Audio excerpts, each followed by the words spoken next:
right side to be plugged up today.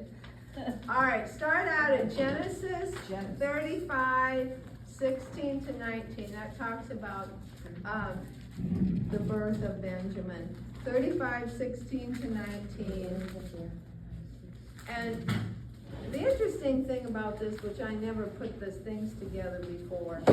All right, Benjamin was the only son that wasn't born in Mesopotamia. He's the only son that was born in Canaan when they were on their way where they were going, and they were close to Ephratah, which is Bethlehem, and that's where Rachel died.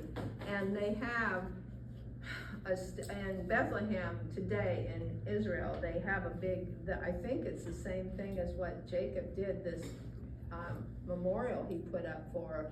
And this is like the third most reverenced, like after the temple, etc. Well, there's no temple anymore, but reverence for the Israelites is the thing of Rachel, which is interesting since Jacob is God's person, but whatever.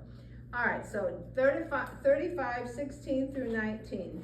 Well, this is also too, that Jacob has had God come to him, not the time when he changed his name, but God came to him again.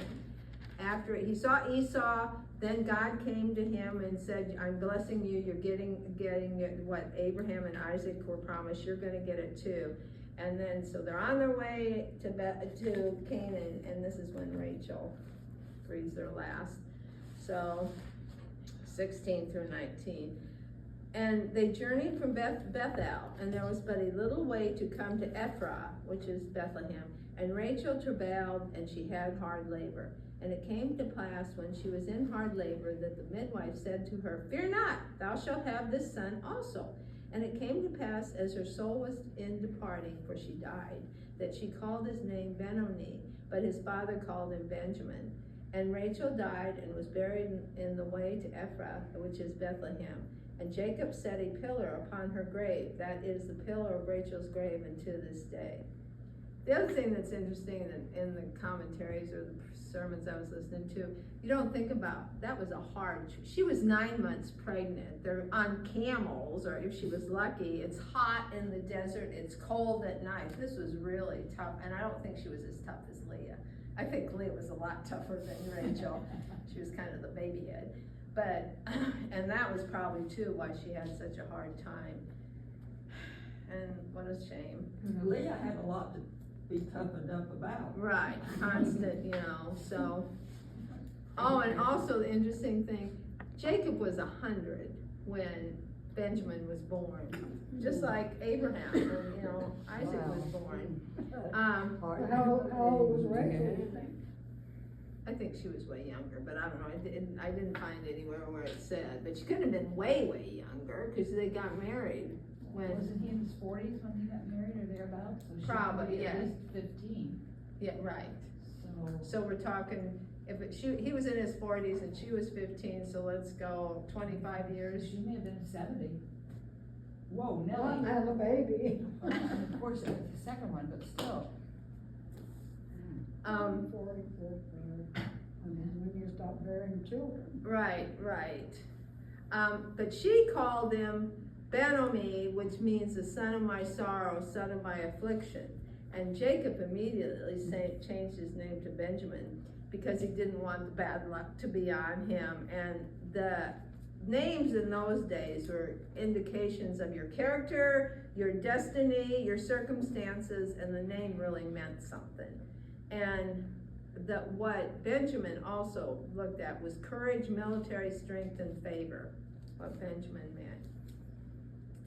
Okay, and think about too, okay, we have this baby, he doesn't have a mother.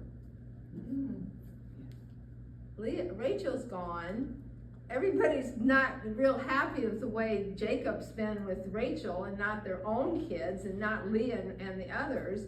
So who raised him? Was it Leah? Was it, you know, one of the handmaidens? Who was it? But Family and who was in nursing condition. right. Yeah. So there, some of the things you never think about. You know, okay, she died. Well, move on. What the commentators thought, it was probably either Leah or Bilhah, because that was Rachel's, handmaid. And so, but don't know. So, Could've been team. yeah, right, teamwork too. So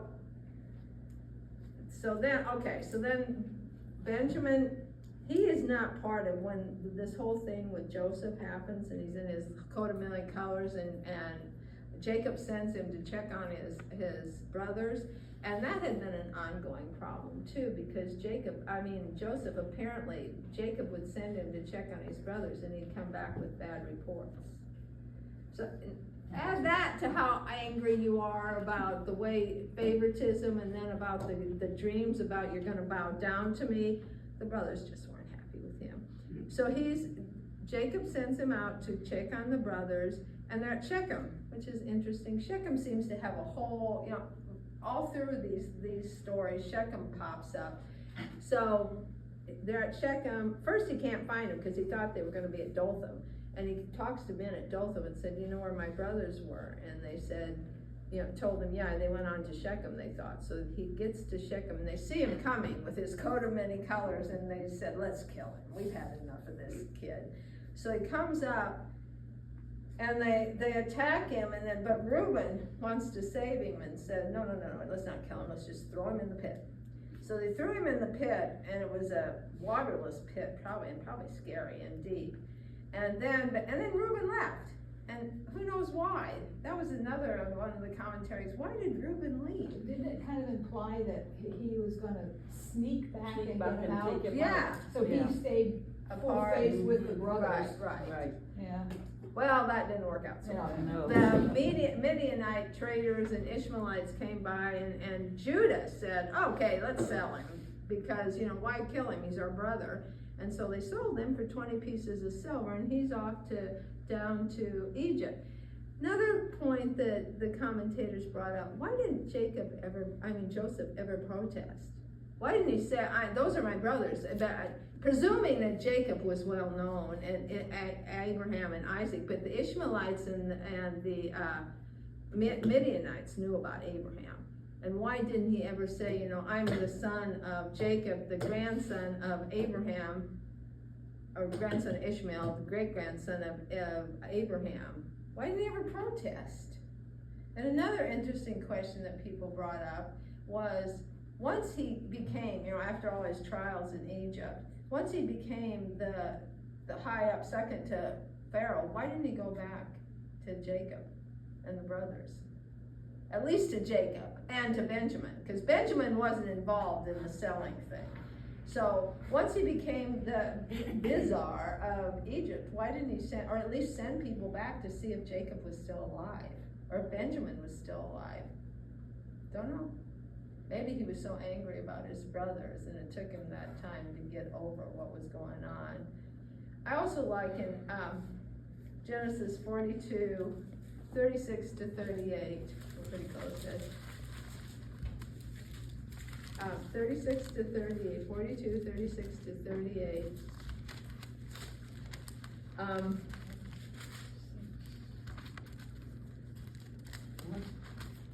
36 to 38. And it came to pass as they emptied the 35, and behold, every man's bundle of money was in his sack. And when both they and their father saw the bundles of money, they were afraid. This is after they went to Egypt the first time, and Joseph put the money back into all their sacks. And so they get home and they're going, looking at the grains and stuff they get, and they find out that the money's still in the sack. So everybody gets afraid that what's going on here? And Jacob their father said unto them, me have ye bereaved of my children. Joseph is not, and Simeon is not, and yet you will take Benjamin away. All these things are against me. Kind of, everything's about me.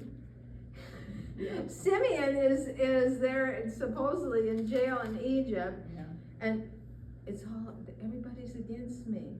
Really?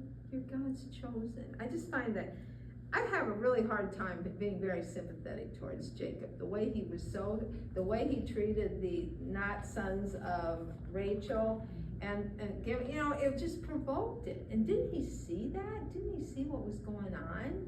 You're provoking your children to this. And I think it was may have been one of the reasons why Reuben did what he did, because he wanted to be seen well, he was seen, that didn't work out so well for him, but anyway, everything is against me, says whining Jacob, is what I wrote. And the reason he was so, presumably so concerned about Benjamin not going was, that was his last contact with Rachel, because he thought Joseph was gone. So anyway, the first time they went, that's when Joseph said, you know, you're spies. No, we're not spies, prove it. But I'm keeping, you have a younger brother, then, you know, bring him next time, and I'm keeping one of your brothers here to make sure you can show up and have him next time, have the younger brother next time. And so he picked Simeon, and I wonder if he picked Simeon because he had been so mean to him. You know, he's getting it back. So anyway, so they go back to Jacob, they find out about the money still in the thing, and Joseph told them that time that don't come back for anything more and to get Simeon unless you have the youngest brother there, and to prove you're not spies. So they go home, and they said they eventually run out of food, so they have to go back, and Jacob says, no, you're not taking my son, no.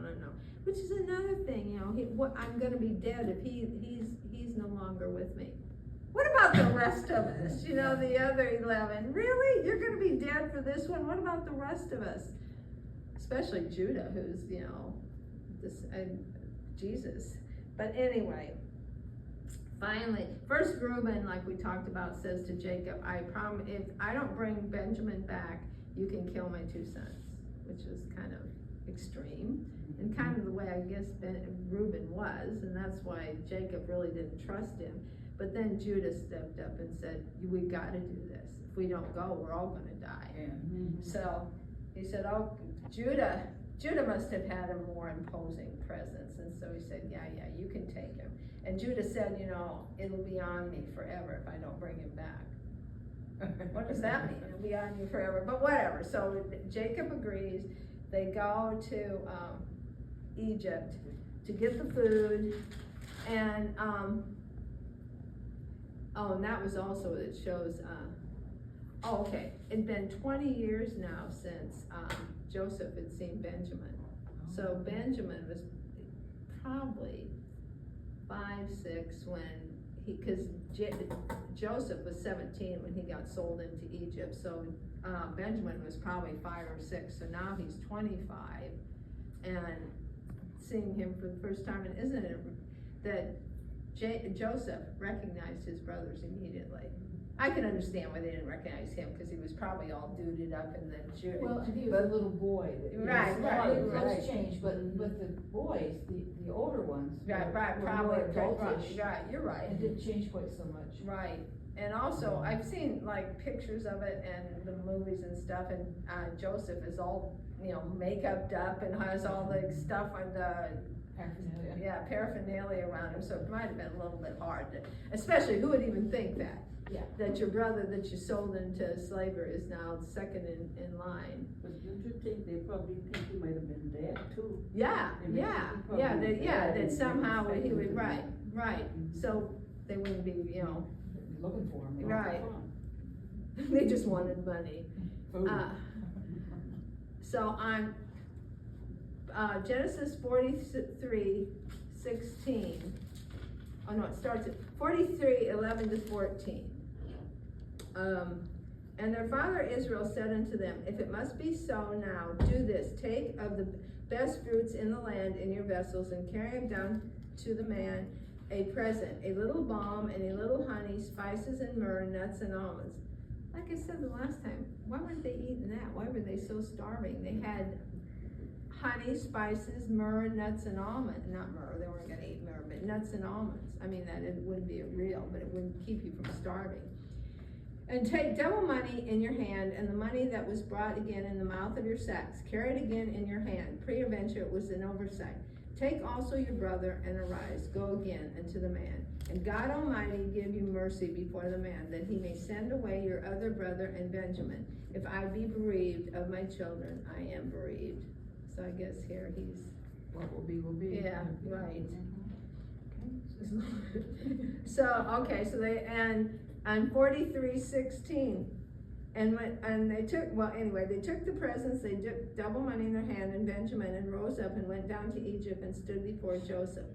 And when Joseph saw Benjamin with them, he said to the ruler of his house, bring these men home and slay, and make ready for slay. It doesn't have it here, but slay, an animal, and make ready, for these men shall dine with me at noon. And the man did as Joseph bade, and the man brought the men unto Joseph's house, and they were afraid. And Joseph had the servants line them up in how their ages were. And they were just, they were just astounded. How does he know this? Is he a prophetess? So, okay, so then, What an accident. right, really, so in 29 to 30, when he's feeding him, and he lifted up his eyes and saw his brother Benjamin, his mother's son, and said, is this your younger brother of whom you spake unto me? And he said, God be gracious unto thee, my son. And Joseph made haste, for his bowels did yearn upon his brother, and he sought where to weep. And he entered into his chamber and wept there. And he washed his face and came out and refrained himself and said, set on bread. And they set on for him by himself, and for them by themselves, and for the Egyptians which did eat with him by themselves, because the Egyptians might not eat bread with the Hebrews, for this was an abomination to the Egyptians.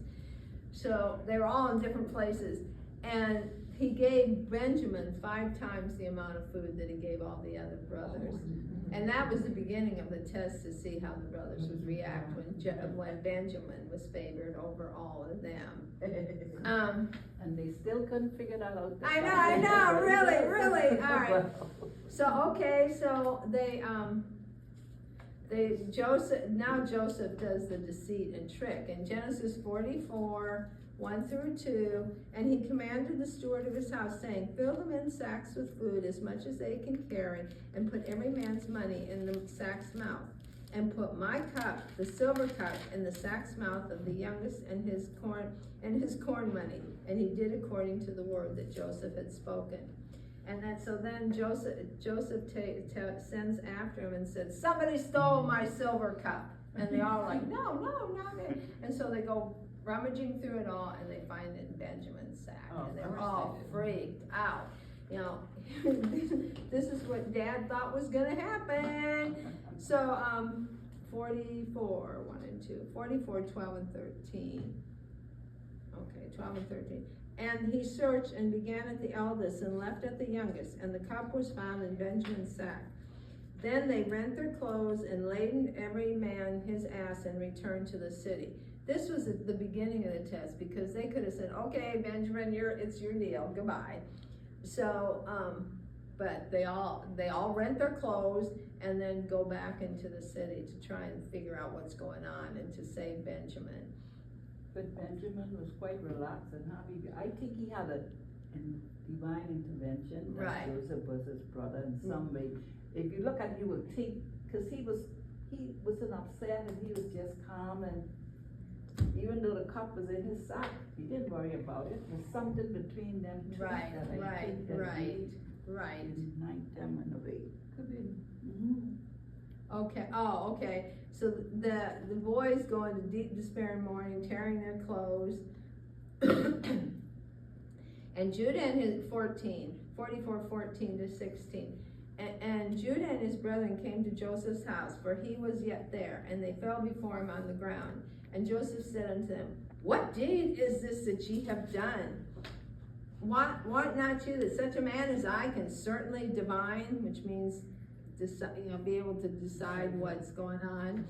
And Judah said, what shall we say unto my Lord? What shall we speak, or how shall we clear ourselves? God hath found out the iniquity of thy servants. Behold, we are thy Lord's servants, both we and he also with whom the cup is found.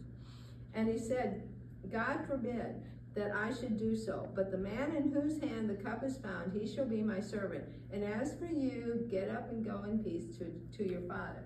So they're saying, we'll all be your servants.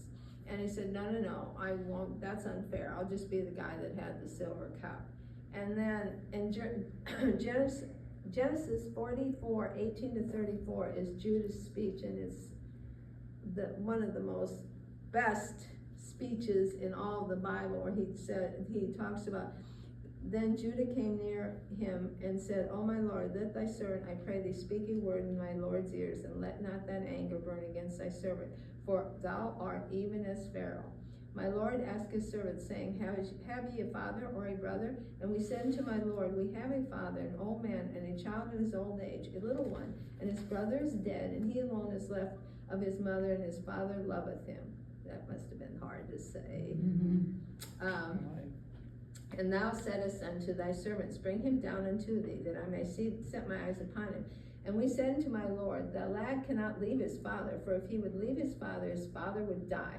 And thou saidst unto thy servants, Except your youngest brother come down with you, you shall not see my face no more. And it came to pass, when we came up unto thy servant my father, we told him the words of my lord, and our father said, Go again and buy us a little food.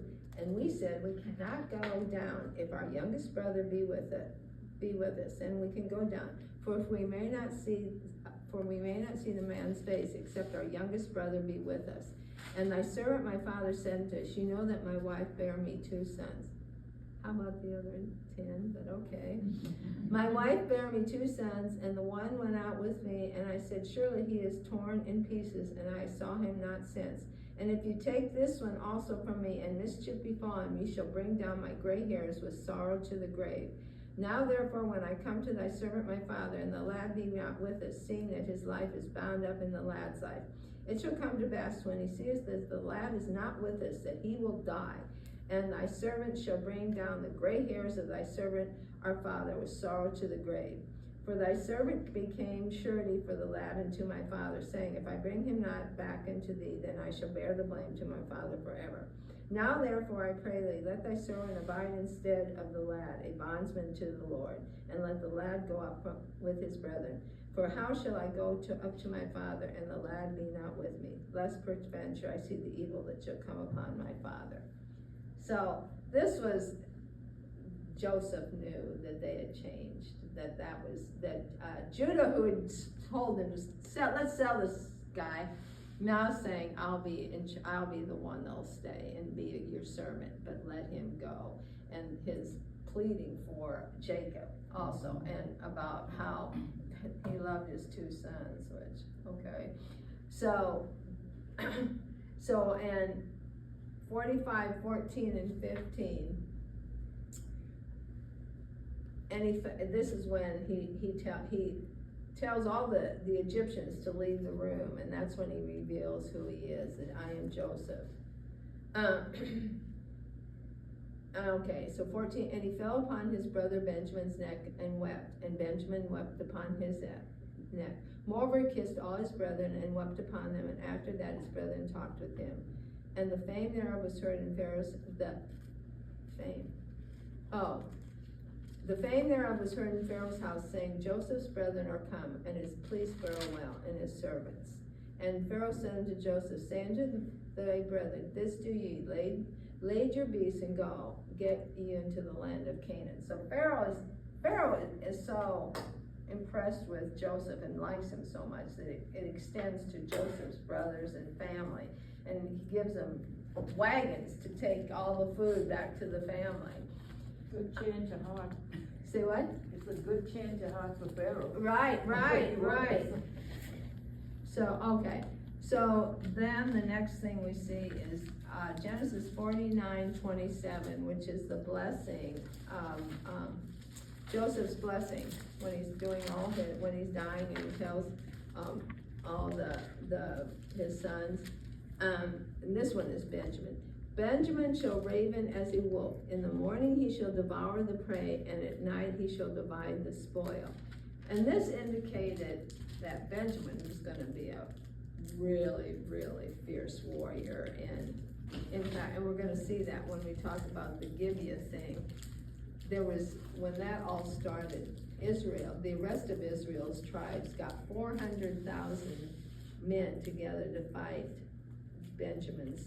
And Benjamin only had 26,000, and they fought for 3 days, and the Benjaminites won the first 2 days. The first day they killed 22,000 of the Israelites, and the second day they killed 18,000. And the Israelites went back to the camp and said, why are we doing this? We can't, as small as they are, because Benjamin is the smallest tribe and becomes even smaller after all that. But why are we doing this? We can't seem to win. And God told them, they got the message that you're gonna win the next day. So go again. Because they inquired of God if they should fight their brothers, and God told them each time yes. So they did, and we're gonna get into that. Is really a sad, I'm sure you all know the story, but it is a very sad story. So this, the metaphor of the wolf is his ferocity, his agility, his shrewdness, his swiftness, and fierce fighter, and that was what Benjamin became. And also, in the Benjamins, the tribal Benjamin, they would have periods of prosperity, and then they'd have periods of wantonness, but it would always go back to the prosperity. And in Joshua 18:11, where it says the tribal lot of Benjamin, they were there where the place they got there in Israel was between Judah and Joseph. So they were in a safe place pretty much, but they were safe from the outside, but there was always trouble between Judah and Joseph's tribe, or Ephraim's tribe, and Judah. So they were always caught in the middle. So also where their land was, it was a strategic trade route, which seems to be, we've seen that in almost every one of them, that they're on a strategic trade route. Yeah. And then also that Benjamin was a great mediator, that he could mediate between Judah and Joseph, and also with the people that come across the trade routes. Also, part of their tribal land is Jerusalem and the Temple Mount. So Benjamin? Yeah, Benjamin. Not on this map. I'm wondering about that map. Can I see that map? It's north of Jerusalem. No, look. Jerusalem's right there. Jerusalem's down in the yellow. Little dot. No, it's not. It's in the blue. Look. No, it's in the yellow. Oh, I can read that. So, thank you. I would have believed you. Yes, it is in Benjamin's land. Yeah, it is. But they didn't have control of it. That was controlled by a pagan tribe. And it took a while before they ever got a control of Jerusalem. And Benjamin had a lot of famous descendants. The first one they talk about is Ehud, and he was one of the first judges in the period of the judges. And he's the one that, the other thing about the Benjaminites, they were left-handed warriors. And that freaked out everybody else, because they always thought that their right hand would be pulling for the on the left side, but they had it on the right side. And a lot of times when they were searching them, they didn't find it because they were only looking on the right side. So Ehud was going to the Midianites, Eglon, who had controlled or ruled over Israel for 18 years. So he went in and he said he was bringing tribute. And he said he had a very specific message, but only for Eglon. So his people shut Ehud and Eglon in together. He pulled, and they checked him for any weapons, but they didn't see it because it was on the other side. He pulled out from his left side and stabbed Eglon. And Eglon was so fat, the knife disappeared in him and came out the other side. So he was dead, and Ehud got out because he went out a different way, and the people the kings, whatever they called them, Eglon's people were outside waiting for him to say, come in, come in. He didn't. They said, well, he must be going to the bathroom, so we won't disturb him. So after a while they decided this has been too long. So they break down the door and find him dead. But that freed Israel for that 18 years. That was the freedom of Israel. So then the next one that Esther and Mordecai were Benjaminites. So, and one of the commentators said that when he said the wolf divides the spoils at night, that could have been referring to when Mordecai and Esther divided the spoils of Haman. But I think that's kind of a stretch, but okay. Saul was a Benjamite. The first king of Israel was a Benjamite. Pretty disappointing Benjamite. But he was ahead about everybody, and he was a very imposing presence. Although when they told him he was gonna be king, he hid in the luggage. And then they pulled him out and said, "You're king," so he became king. I think that would be a pretty shaky beginning, you're hiding. But anyway, he took it on after that, but he kept disobeying Samuel and God.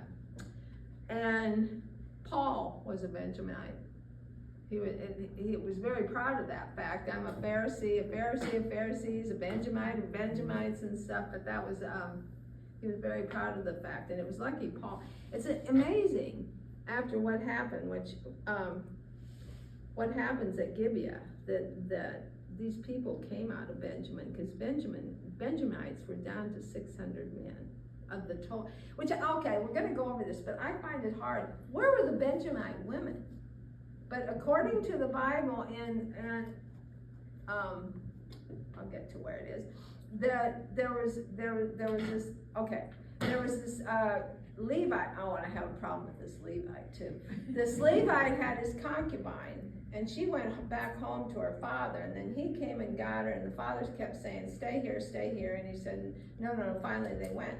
And so, I don't know where they were going, but they were going somewhere, and they got to Gibeah, which is and they thought they were safe because it was Benjamite land, and they were Israelites.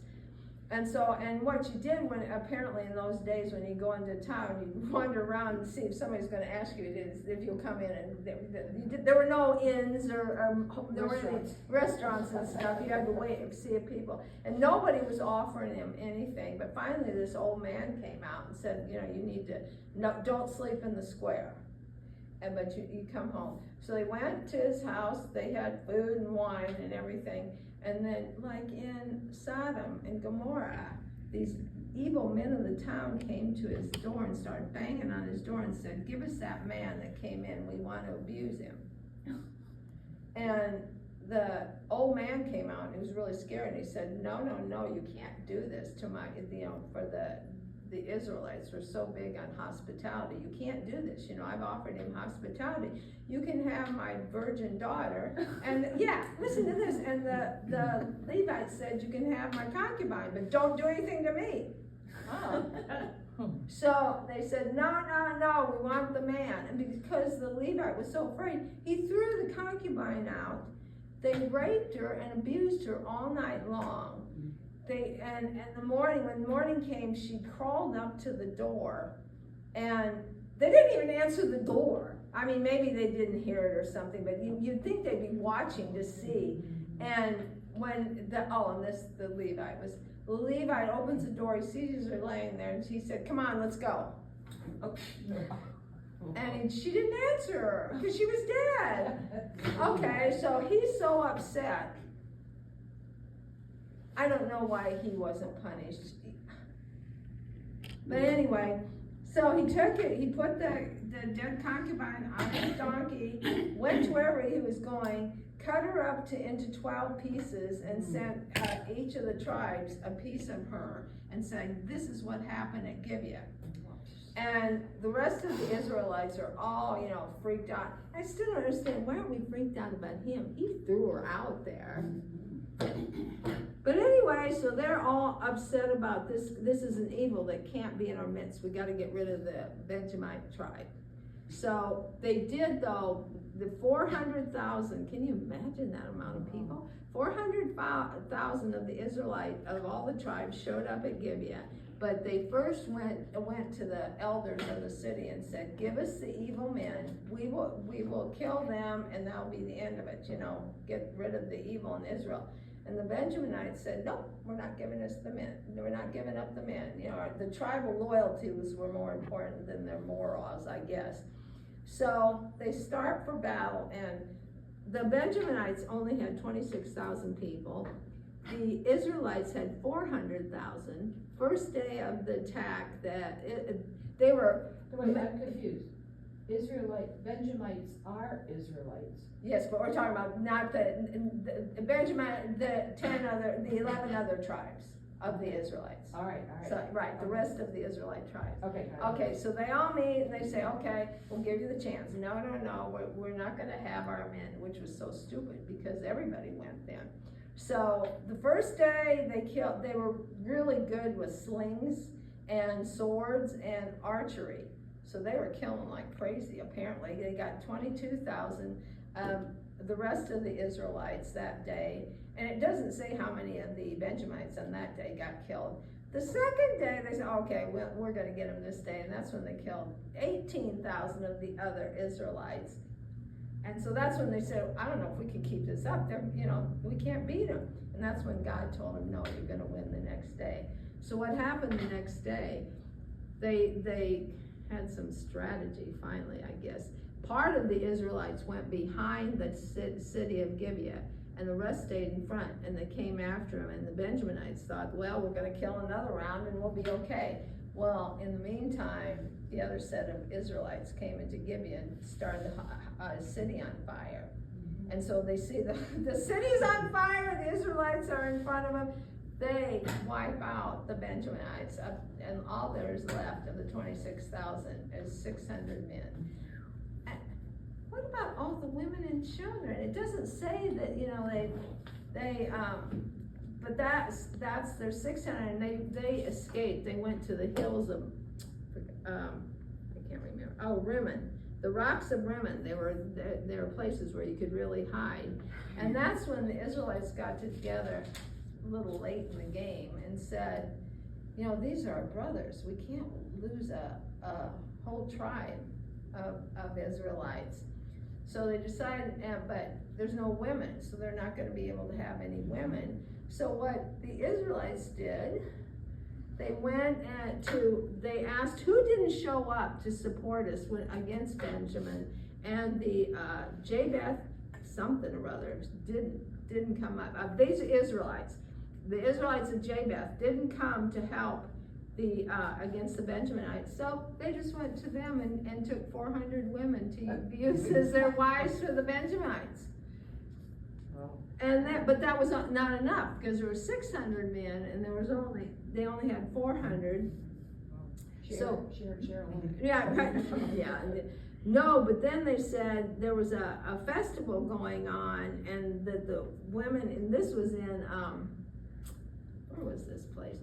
There was a festival going on. I gotta figure out where it is. And the women were going out and dancing and stuff, and they stayed in the bushes and waited, and then they grabbed 600 women and became their wives. Wouldn't you love that? No. But that's what kept the Benjamites going, because it would have been gone with 600 men and no women. And like I said, wasn't there other areas where there were men and women and stuff with Benjamites? They had it didn't have a big area, but still. So anyway, and the Benjamites show up once again as one of the 12,000 of the tribes in Revelation that are the evangelists, and also at the gates on Revelation. Want to look left.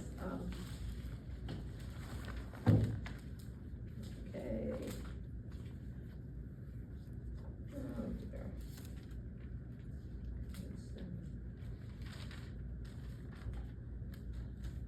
Okay, having to go again.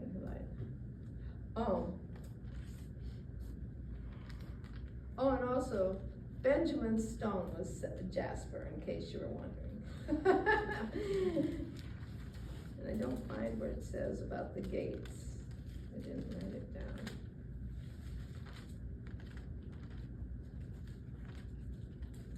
All right, well, they're in the 12,000 of the 145,000, and they are on one of the gates on the side. I can't find it. All right. And back to, remember we always talked about when Jacob would give his blessing or his prediction to his sons, it wasn't always a blessing like with Simeon and Levi and Reuben. But Moses gave his blessing on Benjamin in Deuteronomy 33:12. Reference again? Deuteronomy 33:12. I hate saying that, so hard. Yeah. 33:12. All right. And of Benjamin, this is Moses now, right before they're going into the promised land and where he's blessing all the tribes. And of Benjamin he said, the beloved of the Lord shall dwell in safety by him, and the Lord shall cover him all the day long, and he shall dwell between his shoulders. And the commentaries seem to indicate that that was what he was saying, is he's between Judah and Joseph. And so he shall dwell between his shoulders, and he's protected by them. That always didn't work out so well.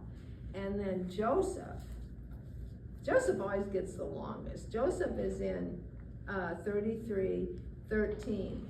And of Joseph he said, blessed of the Lord be his land, for the precious things of heaven, for the dew and for the deep that couches beneath, and for the precious fruits brought forth by the sun, and for the precious things put forth by the moon, and for the chief things of the ancient mountains, and for the precious things of the lasting hills, and for the precious things of the earth and fullness thereof, and for the goodwill of him that dwelt in the bush. Let the blessings come upon the head of Joseph and upon the top of his head that was separated from his brethren. That's talking about when he got shipped off. See you ladies Sunday. Okay, be careful. Maybe I can hear. That would be wonderful. Yes, yes. Go, girl. His glory is like the firstling of his bullock, and his horns are like the horns of unicorns. With them he shall push the people together to the ends of the earth. And they are the 10,000 of Ephraim, and they are the thousands of Manasseh. And that seems that they say he's pushed the people together to the ends of the earth. That's talking about he's the one that's going to be the descendant of Messiah. And all this stuff about his glory and precious things. Joseph was a very prosperous tribe, and even when it broke up between Manasseh and Ephraim, although Manasseh was more that had a lot of land, and Ephraim had important people in his tribe. And the first fruitness talks of Joseph's life, and 25 to 26, oh no, that's in Genesis 49, when they're talking about Jacob's blessing. Jacob's blessing of Joseph is Genesis 49, 22 to 26. See, he gets a whole bunch more too. 49, 22 to 26. Joseph is a fruitful bough, even a fruitful bough by a well, whose branches run over the wall. The archers have sorely grieved him, and shot at him, and hated him. But his bow abode in strength, and the arms of his hands were made strong by the hands of the mighty God of Jacob. From thence is the shepherd, the stone of Israel. Even by God of thy father, who shall help thee, and by the Almighty, who shall bless thee with blessings of heaven above, blessings of the deep that lieth under, blessings of the breast and of the womb. The blessings of thy father have prevailed above the blessings of my progenitors, unto the utmost bound of the everlasting hills. They shall be on the head of Joseph, and on the crown of the head of him that was separate from his brethren. Separate from his brethren refers to Egypt, and all these blessings refers to the fact that he stayed close to God the entire time. And another thing, interesting thing, whenever Joseph speaks in the Bible, he almost always refers to God. There's always a reference to God when Joseph himself is speaking. So that's why he had such more blessings, etc., because he was the one that was closest to God. He didn't have to change like the brothers did to become closer to God. That could have been why there was not a lot of animosity and that kind of thing to his brothers. Right. And the fact, yeah, that, he's close to God, and God knew he wanted to forgive. But I still don't understand why he didn't go back and find out about Jacob and stuff. He had the wherewithal. He had, but maybe at that time he still wasn't as forgiving as he became.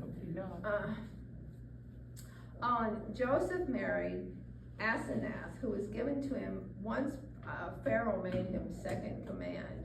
He gave him his wife Asenath, who was the daughter of a priest, and I don't think it was a priest of God, but it's the priest of On, and I forgot to look it up to see who On was, but she was the daughter, but presumably she became part of the Christian and raised the sons as Christians. So, and one of the other things said that Benjamin was really handsome because he took after his mother, and she was known to be Rachel to be so beautiful.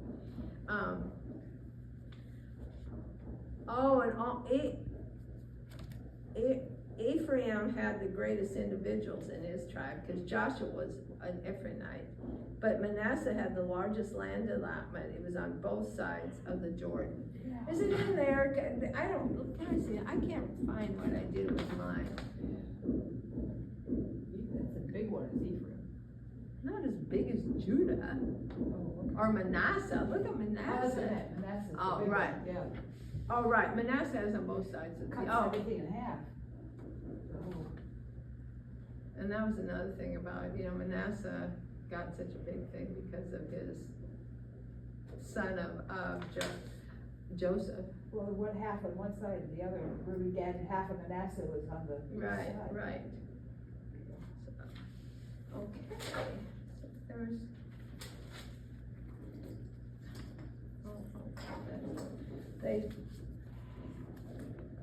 And I think, I don't know, I can't tell you. There were, these places I go there, okay. Benjamin, the Bible. He was Jacob's 12th son. His birth was blessed by God. He was born when his father was 100. His mother Rachel died in childbirth. We know all that. He was initially named by his mother. He was renamed by his father. And it's interesting too how the women named all these sons. Because I thought it was generally that the fathers would be the ones that named. But throughout this, like Leah always named the kids, and I don't know. Oh, and I guess she named then Rachel and Leah named their handmaidens' kids. But he resembled his mother. His father fretted over him. That was another interesting thing. He supposedly said to his father, "How can somebody that's been so watched over and babied by you become a ferocious wolf?" And wasn't even Jesus' name revealed to Mary, not to Joseph? Was it? Was that the way it was? Jesus' name revealed to Mary by the angel. Or was it Yeah. Joseph? Was it Joseph? I know I'm not saying it was, I but don't remember. you shall name his name. Who did he tell? Mary said Mary that said I to, think it's Mary. it was Mary that the angel said to I name think Jesus. so, but I'm not Yeah. sure. But I gotta look that up Look and it up, see if but I it was think generally, it's Mary. because throughout all this, we've seen the moms are the ones that named the children. Oh, and the Benjamin means son of my right hand, and right hand means strength, and that was the beginning of the presumption that he was going to be really strong. Who were the left-handed ones? The Ehud Benjaminites. But, well, no, they weren't left-handed, they just used they weren't left-handed, they trained themselves to use their left hand, so they would surprise everybody. And they were archers, they were amazing archers and slingers, and that sort of thing. So, but remember, so was Gad. When you talked about Gad, he was like the super, person in being with archery and everything. So I guess he wasn't doing so well when he went against the Benjaminites in Gibeah, and Joseph, I just tried. So who's everybody's favorite